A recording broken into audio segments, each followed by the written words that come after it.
Bismillahirrahmanirrahim. Alhamdulillah wassalatu wassalamu ala Rasulillah amma ba'd. Fassalamualaikum warahmatullahi wabarakatuh. Mga kapatid sa pananampalatayang Islam, muli na naman tayong nagbabalik sa pagtalakay sa pamamaraan ng isang Muslim. At sa yugtong ito ay matatalakay natin ang mga pinuno sa Islam. Ang mga pinuno sa Islam ay ang tulad ng mga qari o mga muhaddith o mga faqih. At ganito ang magiging saloobin sa kanila. Unang-una, iibigin nito sila at idadalangin kaawaan sila ni Allah at kikilalanin ang kanilang mga kagalingan. At pangalawa, hindi nito babanggitin sila kung hindi sa mabuti lamang at dapat nitong hindi pipintasan sa salita man o sa palagay. At dapat nitong malaman na sila ay mga matapat na mujtahid. Ang ibig sabihin ng mujtahid ay mga nagsisikap na alamin ang tama at katotohanan. Pangingibabawin nito ang pananaw nila sa pananaw ng mga dumating pagkatapos nila. At hindi nito isa sa isang tabi ang salita ng lahat ng iyon maliban kung salungat sa salita ni Allah subhanahu wa ta'ala o salita ng sugo niya sallallahu alaihi wasallam o sa salita ng mga sahabi ng sugo ni Allah, kalugdan nawa silang lahat ni Allah. At ganoon din, maniniwala ito na ang tinipon ng apat na imam na sina Malik, Ash-Shafi'i, Ahmad at Abu Hanifa at ang sinabi nila ng mga usaping kaugnay sa relihiyon, fiqh at sharia ay hinangumula sa aklat ni Allah at sa sunnah ng sugo niya sallallahu alaihi wasallam. At ganoon din, wala silang ipinahayag maliban pa sa naunawaan nila mula sa dalawang ito, ang Quran at saka Sunnah, o sa ginawang pangangatwiran batay sa dalawang ito. At ganoon din, kabilang sa saloobin para sa kanila, ay isa sa alang-alang niya na sila ay mga tao na tumatama at nagkakamali. Maaaring magkamali ang isa sa kanila sa pagtamo sa katotohanan kaugnay sa isa sa mga usapin, hindi dahil sa pagkukusa at pagsasadya ilayo sila ni Allah sa gayong gawa, kundi dahil sa pagkaligta at pagkalimot o kawalan ng lubos na kaalaman.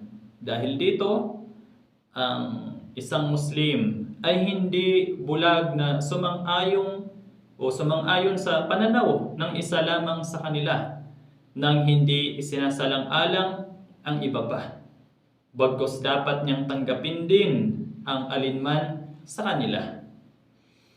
Ang mga tagapamahala sa kapakanan, at ganoon din, ituturing ng isang Muslim na tungkuling tumalima sa kanila dahil ang sabi ni Allah subhanahu wa ta'ala sa banal na Quran, chapter 4, verse number 59, o mga sumampalataya, tumalima kayo kay Allah at tumalima kayo sa sugo at sa mga kapamahalaan sa inyo.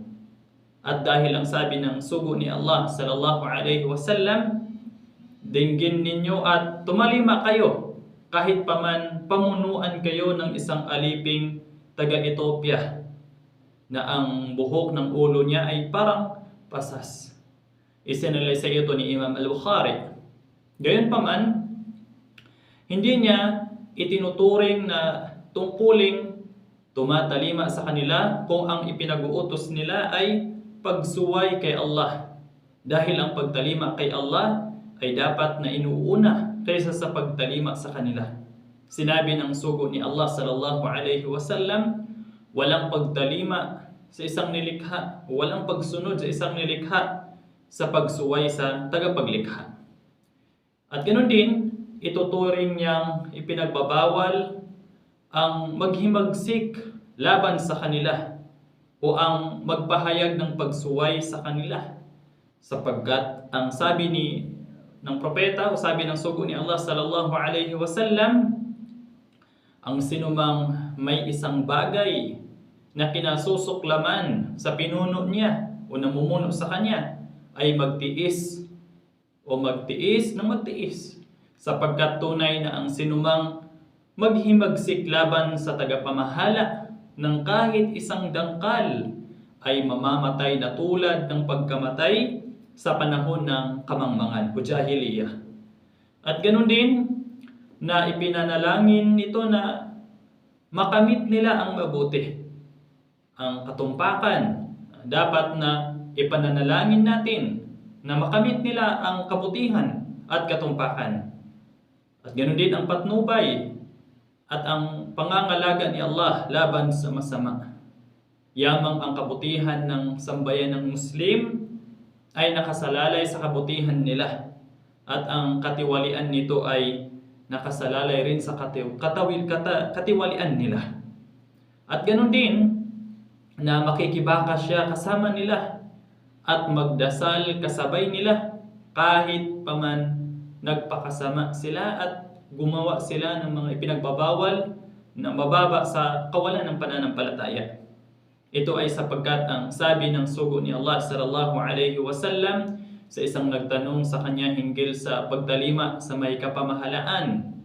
Kanyang sinabi, dinggin ninyo at tumalima kayo, sapagkat pananagutan nila ang iniatang sa kanila at pananagutan ninyo ang iniatang sa inyo. Isinalaysay ito ni Imam Muslim. Ito rin ay sapagkat ang sabi ng sahabi na si Ubadah bin Ibn Samit radiyallahu anhu, nangako kami sa sugo ni Allah ng katapatan sa pagkinig at pagdalima sa sandali ng luwag ng kalooban namin at bigat ng kalooban namin, ng kagipitan namin at kaginhawaan namin, at na hindi namin aagawan ng kapamahalaan ang may karapatan dito.